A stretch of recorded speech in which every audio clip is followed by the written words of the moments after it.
Hello నమస్తే, నేను journalist YNR.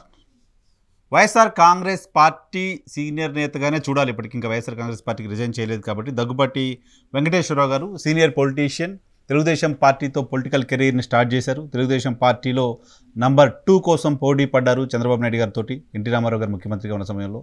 ఆ తర్వాత ఆయన రాజకీయంగా కొంత దూరం అయినప్పటికీ ఆ తర్వాత కాంగ్రెస్ పార్టీ నుంచి మళ్ళీ ఎమ్మెల్యేగా ఎన్నికయ్యారు. కాంగ్రెస్ పార్టీ నుంచి 2004-2009 అసెంబ్లీ ఎన్నికల్లో విజయం సాధించారు పర్చూరు అసెంబ్లీ నియోజకవర్గం నుంచి.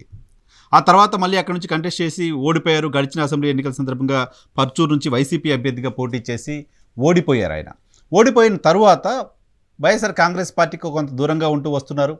భారతీయ జనతా పార్టీలో తన సతీమణి పురంధేశ్వరి గారు యాక్టివ్గా ఉన్న నేపథ్యంలో తమ కుటుంబం నుంచి ఇక పురంధేశ్వరి గారు మాత్రమే రాజకీయాల్లో యాక్టివ్గా ఉంటారు, మేమెవరూ రాజకీయాల్లో యాక్టివ్గా ఉండము అంటూ చెప్తూ వచ్చారు. వైసీపీకి రిజైన్ చేయకపోయినప్పటికీ వైసీపీలో ఆయన అంత యాక్టివ్గా పార్టిసిపేట్ చేయట్లేదు పార్టీ కార్యక్రమాల్లో. నిజానికి తన కుమారుడిని 2019లో రాజకీయ అరంగేట్రం చేయించాలని ప్రయత్నం చేశారు. ఆయనకి సంబంధించిన టెక్నికల్ ఇష్యూస్ అడ్డం రావడంతో, పౌరసత్వానికి సంబంధించిన అంశం అడ్డం రావడంతో ఆయన తన కుమారుడికి బదులు తానే గడిచిన ఎన్నికల్లో పోటీ చేసి కేవలం 1600 ఓట్ల తేడాతో ఏలూరు సాంబశివరావు గారి పైన ఓడిపోయారు. తెలుగుదేశం పార్టీ అక్కడ విజయం సాధించింది. అయితే ఆ తరువాత రాజకీయాలకు దూరంగా ఉంటూ వస్తున్న దగ్గుబాటి వెంకటేశ్వరరావు గారు ఇటీవల భారతీయ జనతా పార్టీ రాష్ట్ర అధ్యక్షురాలుగా పురంధేశ్వరి గారి నియామకం తరువాత కాస్త బయటకు వస్తున్నారు. కానీ ఎప్పుడు పొలిటికల్ స్టేట్మెంట్స్ పెద్దగా ఇవ్వలేదు ఆయన. పురంధేశ్వరి గారు నేరుగా వైఎస్ఆర్ కాంగ్రెస్ పార్టీని టార్గెట్ చేస్తూ వచ్చారు. వైఎస్ఆర్ కాంగ్రెస్ పార్టీ కూడా పురంధేశ్వరి గారిని టార్గెట్ చేస్తూ వచ్చింది. వైఎస్ఆర్ కాంగ్రెస్ పార్టీ ఆమెని తెలుగుదేశం పార్టీ కోసం పనిచేస్తున్నారు, మీరు భారతీయ జనతా పార్టీ కోసం కాదు, సో చంద్రబాబు నాయుడు గారి కోసం పనిచేస్తున్నారు, చంద్రబాబు నాయుడు గారిని అధికారంలోకి తీసుకురావడం కోసం పనిచేస్తున్నారు అంటూ ఆవిడపైన చాలా పెద్ద ఎత్తున విమర్శలు దాడి చేస్తూ వచ్చింది. విజయసాయిరెడ్డి గారి నేతృత్వంలో ఆ దాడి చాలా ఎక్కువగా జరుగుతూ వచ్చింది.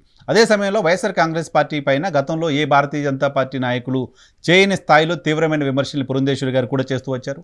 లిక్కర్కి సంబంధించిన ఇష్యూలో ప్రభుత్వం దోపిడీ చేస్తుందని చెప్పారు. లిక్కర్ విషయంలో ఫేక్ లిక్కరు, కల్తీ లిక్కర్ కారణంగా రాష్ట్రంలో చాలామంది ప్రాణాలు కోల్పోయారని మాట్లాడారు. ఆంధ్రప్రదేశ్ రాష్ట్రానికి సంబంధించిన అప్పుల అంశంపైన కూడా మాట్లాడారు. సో ఈ రకంగా చాలా ఘాటు విమర్శలు చేయడం మాత్రమే కాదు, కేంద్ర ప్రభుత్వానికి కూడా రాష్ట్ర ప్రభుత్వానికి సంబంధించి ఇక్కడ జరుగుతున్న వ్యవహారాలపైన కంప్లైంట్ చేసే ప్రయత్నం కూడా చేశారు. ఆమె అప్పులకు సంబంధించిన అంశంపైన కేంద్ర ప్రభుత్వానికి కంప్లైంట్ కూడా చేశారు.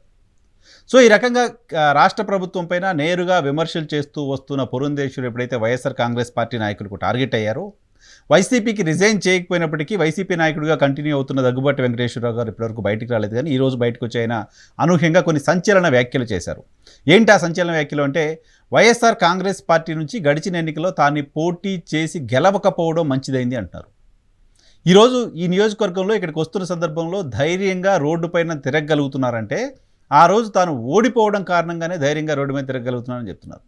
ఒకవేళ ఆ రోజు కనుక తాను గెలిచి ఉంటే రోడ్లు వేయించలేక అభివృద్ధి చేయించలేదు, ఆంధ్రప్రదేశ్లో అభివృద్ధి లేదు కాబట్టి దానికి సంబంధించిన మొత్తం కాన్సిక్వెన్సెస్ని నేను ఫేస్ చేయాల్సి వచ్చేది.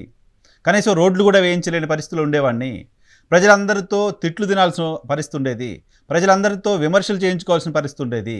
సో ఈరోజు నేను చాలా హ్యాపీగా ఉన్నానంటే గడిచిన ఎన్నికల సందర్భంగా ఓడిపోవడమే దేవుడు నాకు చేసిన మంచి అని ఆయన చెప్తున్నారు. అంతేకాదు తన కుమారుడిని ఎమ్మెల్సీని చేసి మంత్రిని చేస్తానంటూ జగన్మోహన్ రెడ్డి ఆఫర్ ఇచ్చినప్పటికీ తను తిరస్కరించారని చెప్తున్నారు. ఇది కొంత సంచలనమైన వార్తగానే, వ్యాఖ్యగానే చూడాల్సిన అవసరం ఉంది. జగన్మోహన్ రెడ్డి ఎమ్మెల్సీ ఇచ్చి మంత్రిని చేస్తాను నీ కుమారుడిని అని చెప్పిన సందర్భంలో కొన్ని కండిషన్స్ పెట్టారు. ఆ కండిషన్స్ని ఒప్పుకొని ఆ కండిషన్స్ ప్రకారం ఆ పార్టీలో కంటిన్యూ అయ్యి పదవులు తీసుకోవడం ఉపయోగం లేని పనిగా, అంత అవసరం తమకు లేదు అని భావించి తాము రాజకీయాల నుంచి దూరంగా ఉన్నామనే విషయాన్ని దగ్గుబాటి వెంకటేశ్వరరావు చెప్తున్నారు. ఇప్పటివరకు పురంధేశ్వరిని టార్గెట్ చేస్తూ వచ్చిన వైఎస్ఆర్ కాంగ్రెస్ పార్టీకి సంబంధించిన నాయకులు దగ్గుబాటి వెంకటేశ్వరరావు గారు చేసిన కామెంట్స్ని ఏ రకంగా చూస్తారు, ఏ రకమైన అటాక్ ఆయన పైన చేయబోతున్నారు అనేది చూడాల్సి ఉంది.